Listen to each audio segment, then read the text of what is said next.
Hello, welcome to Wednesday. My name is Tom Carnell. You have reached us here at Carnell Knowledge. We are a show. I am a show that airs every Monday, Wednesday, and Friday. On the show, I usually recommend/review 5 movies, a book, and 5 records. And that's every Monday, Wednesday, and Friday. And then once in a while, a lot of these, lately it's been a lot. On Saturdays, I drop another show that is outside of that format that focuses on something more specific. I am a guy who, I was a buyer for Tower Records, Record Factory and Warehouse for about 20 years. I published Carpet Noctem magazine back in the 90s, which was sort of a dark art journal in which we interviewed a lot of authors, comic people, artists, painters, sculptors, film people.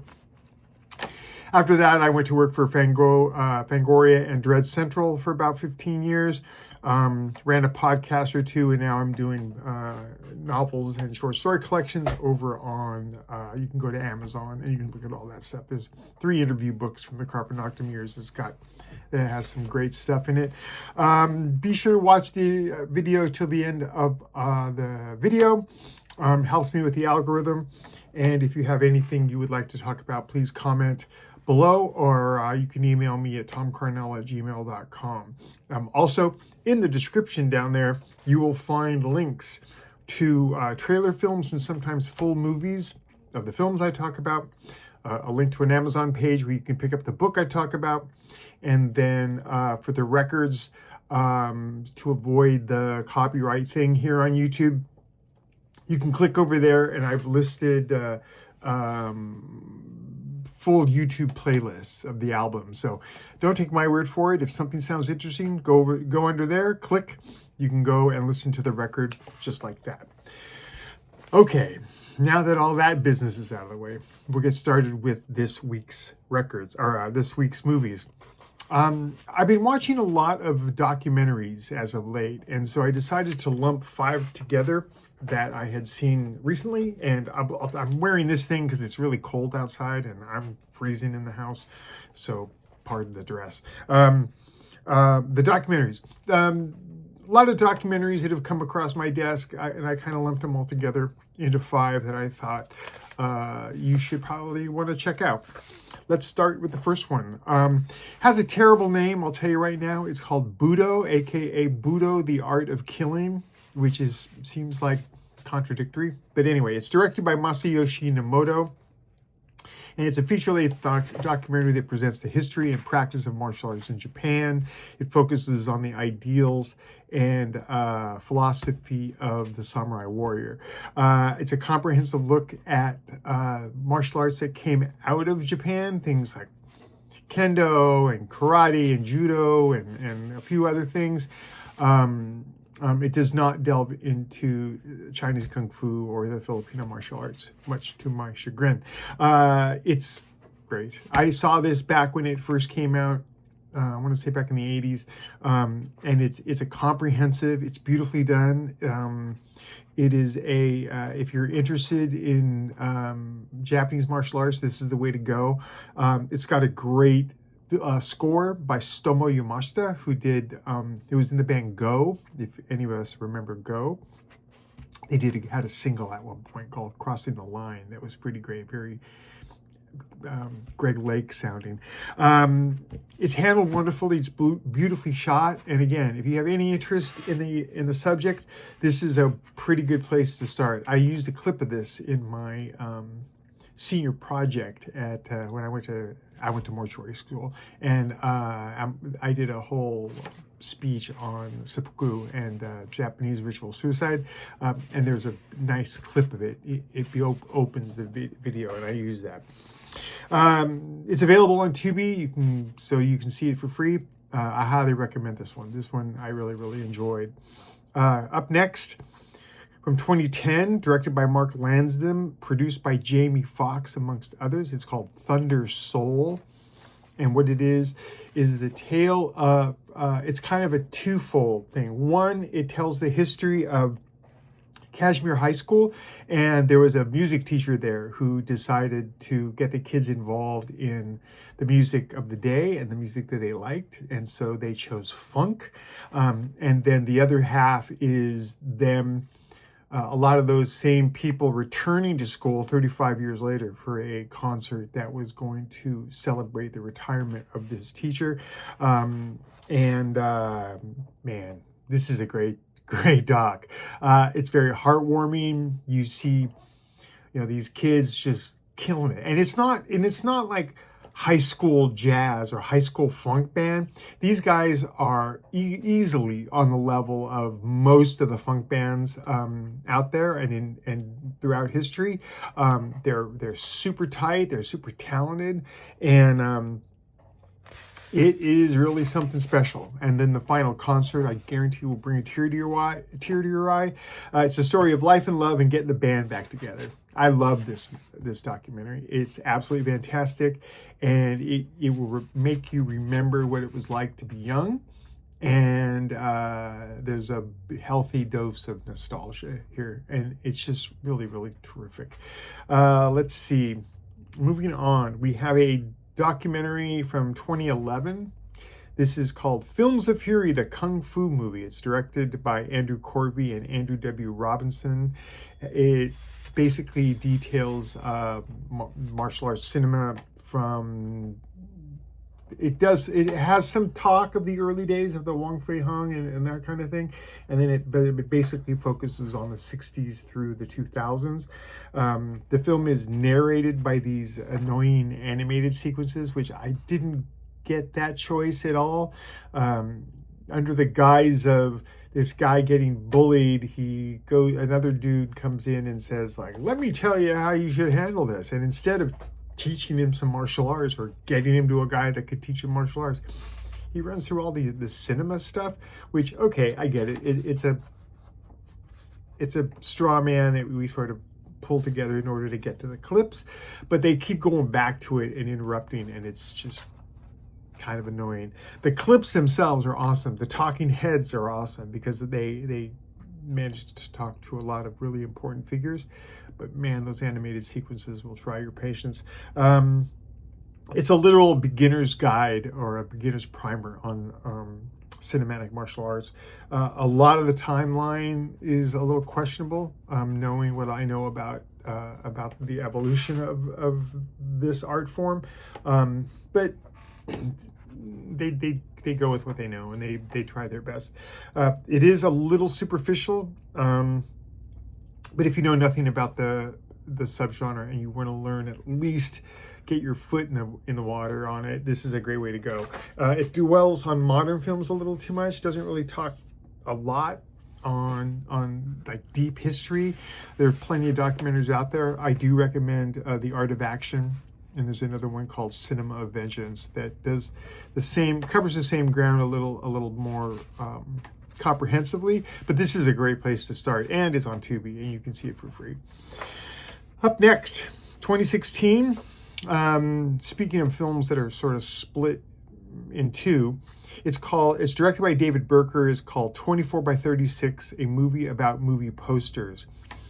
It's a documentary on the birth, the life, and almost kind of the death and now the rebirth of the illustrated movie poster. At first it begins with a history of lithography and film advertising. And boy, there are a lot of talking heads. Some of them are famous and some of them are just collectors. They do show a lot of really beautiful examples of artwork, and some of them are the originals. They don't have all the verbiage all over the place, you know what I mean, like the titles and stuff. It's just the raw painted image, and they're really something. There's a lot of perspective on how those images came together, how the painter would present like sketches of things, and then they would get either accepted or vetoed by the studio. Yeah, that part of the film is super interesting. It then veers off into collecting and people who are, going to shows and buying the posters up, Or they also discuss new studios like Mondo, who came out of Alamo Drafthouse, who are doing great work. I'm not slighting them at all, but we're sort of on a history of the lobby poster, and then we veer off into this other direction. Overall, I think the film is an interesting look at the medium, and it also takes a look at what could be its second life and its acceptance as an art form. But it's like two separate films, one on the history and the creation, and one on the current trends of collecting of the artwork, and the possible and the potential for what I'm going to call a secondary market. It's like you have the poster or the illustration that someone buys, or even the lithograph that someone buys, and then that person sells it and sells it and sells it on down the line. And then our final documentary is from 1967. A couple weeks ago, I talked about another documentary on the 60s and the roughies and the nudie cuties and all of that kind of thing, the Doris Wishmans of the time. And in it, they mentioned a documentary called Mondo Mod, directed by Peter Perry. So I went out and found it. That's me. I keep a pad of paper here that anytime I hear about something that piques my interest, I write it down, and then whenever I have a spare moment, I go looking for it. And I found this. This was on YouTube, and I watched it for free. It's narrated by Humble Harv Miller, who was the DJ at KHF AM in Los Angeles. How they got him, I'll never know. But it takes a look at the mod culture of the time, visiting the Sunset Strip of West Hollywood, going to discotheques, to dirt bike conventions, surfing, karate, go-karting, political protests, pot parties. Despite the hip mod scene of the mid-60s, and it focuses on what was happening in California. The thing of it is that it gives a distorted look of youth culture. There's a lot of white people in this, which isn't fair, and things just get omitted. They never once is the Vietnam War mentioned, and you would think that in any discussion of the mid to late 60s, that would be kind of a thing, but it's I found that it based itself on the assumption that as goes California, so goes the rest of the nation, and that's not fair, because I know plenty of people that grew up in Ohio that never surfed a day in their life, but here we are. It's weird to see people riding dirt bikes with no helmets, and women in bikinis tearing across dunes in dune buggies and on motorcycles. It was fun to see the locations back in the day and to see the fashions.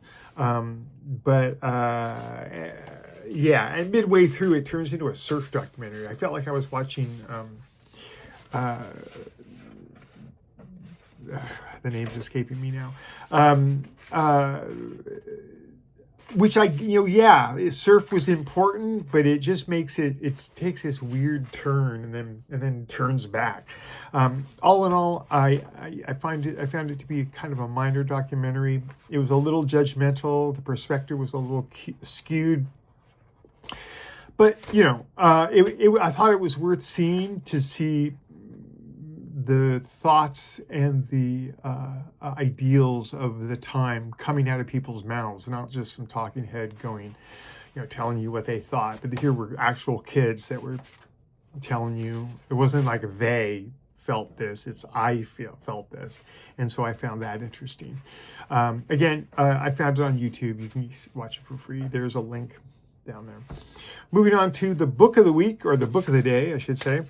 It was written by Harry Kuttner, who lived from 1915 to 1958, and this is sort of a collection. I enjoyed it. The book that I had included things like The Ego Machine, Where the World is Quiet, I, Vampire, The Salem Horror, and Chameleon Man.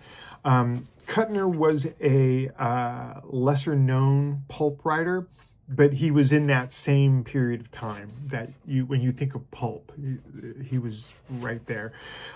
He writes well, but a lot of the stories might fail to resonate with modern readers because they're very much of their time. It's the same way that when you read H.P. Lovecraft or Algernon Blackwood or those kinds of people, August Derleth, that kind of thing. You have to do that mental adjustment. Says, oh, okay, this was written in the early 1900s, and the language is going to represent that, and it's also the concepts are going to represent that. There's no gratuitous bloodletting. I mean, this isn't a Jack Ketchum novel, but I did find it interesting. Again, I rail about this a lot. You got to know your history, so in order to know your future, and this is definitely, Kuttner was definitely an important, albeit unsung, part of his literary history, especially pulp history. So let's go on to records. Got 5 bangers this week, or today. Why do I keep saying that? Bangers today. First one, this just came out maybe a week or 2 ago. It's the new one by Cory Wong. It's called Lost in the Wonder. If you haven't heard Cory Wong, he's a guitar player, and he's got this big, huge band behind him, and it is straight up funk. It's upbeat, it's danceable, it's hardcore funk. He's now, as his success level grows, I think he's record companies and stuff are exerting pressure on him, and things get a little more poppy than they have been in last albums. He has a couple of live records that are just awesome. So yeah, this is a little more pop oriented, but it's still pretty diverse. The songs kind of seem shorter than they've been in the past, but I'll tell you, man, that band is tight. Excellent production. Sonically, very rich and opulent, and he's a hell of a guitar player. So yeah, it's called, again, Lost in the Wonder. If I had to make comparisons, I would say it reminded me of bands like Vulpec, Mark Lettierier, Lettuce, Snarky Puppy, Dirty Loops, maybe even a little Daft Punk thrown in there. But it's a hell of a record, and I was happy to see it hit my desk. Up next, from 2009, the band is called Priam, Priam. The record is called Three Distances, Irregular Signs. This is French progressive fusion. The music is very complex. It's very technical, with soaring guitar melodies, and the guitar very much takes center stage on this. The music feels almost cinematic, or like it could be from a film score, with wild changes in time signatures, and you can hear that they've got an excellent drummer. A little challenging at times. It gets a little dense with notes, but stick with it, because it is some phenomenal stuff. If I had to make more comparisons, I would say Marillion. This is all going to sound right in the same pocket. Marillion, yes. Yes. King Crimson, Magma, Christian Vander and Magma, Mahavishnu Orchestra, Alan Holdsworth, Angligard is something a little more contemporary. Great record. Again, if you like your songs with a lot of, for some reason, it also reminded me a little of Cassiopeia without the backbeat. You know what I mean? Very sharp starts and stops. Very everyone on the same page. Everyone just nailing, the writing. Really good stuff, and I do recommend it. I enjoy this record a lot. Up next, Tonu Naisoo. It's Tonu, and the last name is Naisoo. The record is from 2023, and it's called Shapes and Colors. He's an Estonian composer and keyboardist. The music is very late 70s, early 80s jazz. It reminded me, if you know the Creed Taylor CTI stuff, that was really big around that time. It reminded me of that. It's very cool jazz, very funky, but not overly so. I mean, it's not the Gap Band, you know what I'm saying? But yeah, it's a hell of a record, hell of group of musicians, and thoroughly enjoyable from start to stop. Reminded me of things like Bob James, Dave Grusin, The Sultan Swing, Herbert Laws, Herbie Mann, Bobby Humphries, if we know that's a little more obscure. and Herbert's brother Ronnie Laws. Great record, highly recommended. Just really some great stuff. Our fourth record from 2023, the band is called Mohs, M-O-H-S, and there's a period there that I don't really understand. But the album is called Mirage. They're from Switzerland. It's sort of Euro jazz, very much dream-like soundscapes, very refined, polished, blending Afrobeat, hip-hop, jazz with some heavily textured synthesizers. The guitar and a trumpet are very much at the forefront, but the whole band is really, really good and very, very enjoyable. Reminded me of things like Leon Fall, NCY Milky Band, the Natural Yogurt Band, Go-Go Penguin. If you haven't heard Go-Go Penguin, they're awesome too. Mouse on the Keys and Tigran Hamilton. Thoroughly enjoyable record. Like this one a lot. No clunkers.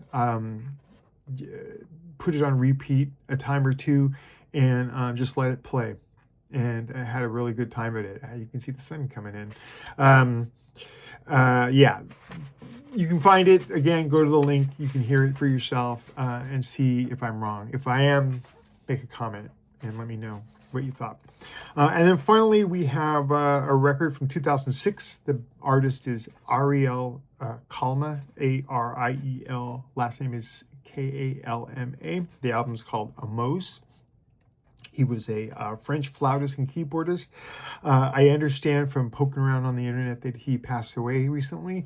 But this record here is super chill soundscapes, lush, very melodically ambient music. It's kind of influenced by krautrock, the more sedate parts of krautrock. And it reminded me of things like Rodelius, Iassos, Laraji, Terry Riley, maybe even a little Popol Vuh. Yeah, sad to hear that he passed because I had just heard of this guy and I heard of this record and it was some great stuff. I'm leaning down to avoid the very sharp sunlight coming in through my office window. It is very early here in Bellingham, Washington. And that's going to do it, I think, for Wednesday. I'm going to come back on Friday. Not sure if I'm doing a special. I think I am. What the special is this weekend. But I'm going to try to make all of these pretty interesting. And again, all of the episodes are documented in the description below. I hope you're having a good week. I hope you're getting over the hump day. And see you in a couple days on Friday.